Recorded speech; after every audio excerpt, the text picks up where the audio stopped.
मैं बेटी हूँ, बोझ नहीं। यह कहानी एक लक्ष्मी नाम की लड़की की है। यह सब मैं इसलिए कह रही हूँ क्योंकि ऐसा मैं फील करती हूँ। एक लड़की थी, जब उसका जन्म होने वाला था तब उसके दादा दादी और घर के रिश्तेदार जश्न की तैयारी कर रहे थे क्योंकि उन्हें लगता था कि लड़का होगा, पर ऐसा नहीं था, लड़की हुई। जब लोगों ने उसे देखा और जिस नाम से उसे पुकारा वो था कुलक्ष्मी। अब सगनी नाम सुनने में अजीब लग रहा है ना, लेकिन वो लड़की मुस्कुरा रही थी अपना नया नाम सुनकर। सोच रही थी कि किसी जन्नत में आ गई हूँ मैं, लेकिन लोग मुझे छू भी नहीं रहे हैं। ऐसा लगता है मानो मुझे कोई बीमारी है। जो जश्न मनाने आए थे वो भी चले गए। मुझे लोग मारना चाह रहे थे, सोच रहे थे लड़की हूँ और बदनामी के सिवाय दे भी क्या सकती हूँ। केवल एक इंसान जो मेरा पूरा साथ दे रहा था वो थी मेरी माँ, जिसने मुझे दुनिया की नज़रों से बहुत दूर भेज दिया। दुनिया की नज़रों में तो मैं मर चुकी थी, लेकिन मैं तो अनाथालय में थी। मेरा भरा पूरा परिवार था, लेकिन फिर भी मैं अनाथालय में थी। कितनी अजीब है ना। ऐसा कोई दिन नहीं जाता था जब मेरी माँ मुझसे मिलने ना आती हो और मुझे दूध ना पिलाती हो। मेरी पूरी देख रेख करती थी मेरी माँ, और परिवार वालों से झूठ बोलती थी कि मैं अपनी सहेली से मिलने जा रही हूँ। हर रोज़ माँ नए बहाने बनाती थी। एक दिन मुझे तेज़ बुखार हो गया और उस दिन माँ पूरे दिन मेरे साथ रही और मुझे सुलाकर ही वापस घर गई।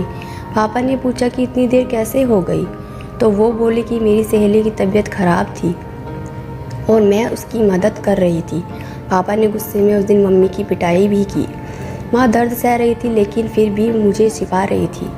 उसे लगता था कि मैं तो बच्ची हूँ, मैं क्या समझूंगी, लेकिन ऐसा नहीं था। मैं सब समझती थी। मैंने भी सोच लिया कि सब जान कर रहूँगी। मैं मैडम के पास गई और बहुत रिक्वेस्ट करने पर उन्होंने मुझे सब कुछ बता दिया।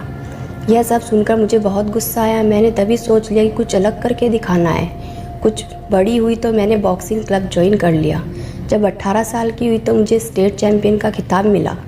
2 महीने बाद मेरा एक अफ्रीका की लड़की से नेशनल मैच था। जब मीडिया मेरा इंटरव्यू लेने आई तो मेरी माँ का फ़ोन आया और वो बेचारी बोली कि बेटी अपने परिवार की बुराई मत करना। मुझे तो हंसी आ रही थी कि मेरी माँ आज भी अपने परिवार को बचा रही थी। मैंने इंटरव्यू दिया। पूरी जनता ने टीवी पर वो इंटरव्यू सुना। शाम को माँ ने बताया कि टीवी देखते हुए पापा बोल रहे थे कि वाह क्या लड़की है, कितना नाम रोशन कर रही है अपने माता पिता और परिवार का। वो लोग तो मुझे छोड़कर चले गए थे, यह कहकर कि मैं कुलक्ष्मी हूँ। आज वो लोग मेरे से मिलना चाहते थे और मेरे साथ फ़ोटो खिंचाना चाहते थे, लेकिन आज भी वो मेरी पहचान से अनजान थे कि मैं कौन हूँ। ठीक 2 महीने बाद नेशनल चैम्पियनशिप का मैच हुआ और वो सभी मुझे देखने आए थे। बहुत सारे लोग मैच देखने आए थे और सभी बोल रहे थे यू कैन डू इट, लेकिन मेरी नज़रें उस भीड़ में अपने परिवार को तलाश रही थी। दूर भीड़ में मुझे मेरा परिवार नज़र आया। उनको देखते ही मेरे अंदर गुस्सा भर गया और सारा गुस्सा मैंने अपने प्रतिद्वंदी पर निकाल दिया और वो नेशनल खिताब अपने नाम कर लिया।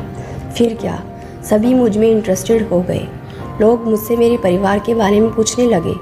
बहुत मजबूर होकर मैंने बताया कि मैं वो लड़की हूँ जिसे 20 साल पहले मार दिया गया था, जिसे सबसे पहला नाम कुलक्ष्मी दिया गया था। मेरे पूरे परिवार की आंखें नम हो चुकी थी। तभी दूर भीड़ से भागकर कोई मेरे पास आया और मुझे बेटी कहकर पुकारा। ये सब मानो मेरे लिए कोई सपना जैसा था। जो बचपन का प्यार मैंने खो दिया था वो अचानक ही मुझे मिल गया और उसने मुझे गले लगाकर सभी से कहा यह मेरी बेटी है, जिसने मुझे पिता बनने का हक दिलाया। सभी लोग मेरे से माफ़ी मांग रहे थे। जब मैंने जन्म लिया तब मैं केवल एक लड़की थी, लेकिन आज मैं एक बेटी हूँ। अब मैं अपने आंगन की तुलसी बन चुकी हूँ, अपने घर की मुस्कान बन चुकी हूँ। मैं बेटी बन चुकी हूँ। यह कहानी थी मुझ कुलक्ष्मी की, जिसने मुझे अपने घर की लक्ष्मी बनाया, और मेरी माँ इस कहानी की सबसे महत्वपूर्ण पात्र थी। एक बेटी इतनी बड़ी हो सकती है कि वह आपकी गोद में न समाए, लेकिन वह इतनी बड़ी कभी नहीं हो सकती कि आपके दिल में न समा सके। तो दोस्तों, आपको यह कहानी कैसी लगी कमेंट करके अवश्य बताएं। अच्छी लगी तो लाइक करें, अपने दोस्तों के साथ शेयर करें, और ऐसे ही रोज़ाना नई कहानी सुनने के लिए हमारे चैनल कहानी मेला को सब्सक्राइब करना ना भूलें। धन्यवाद।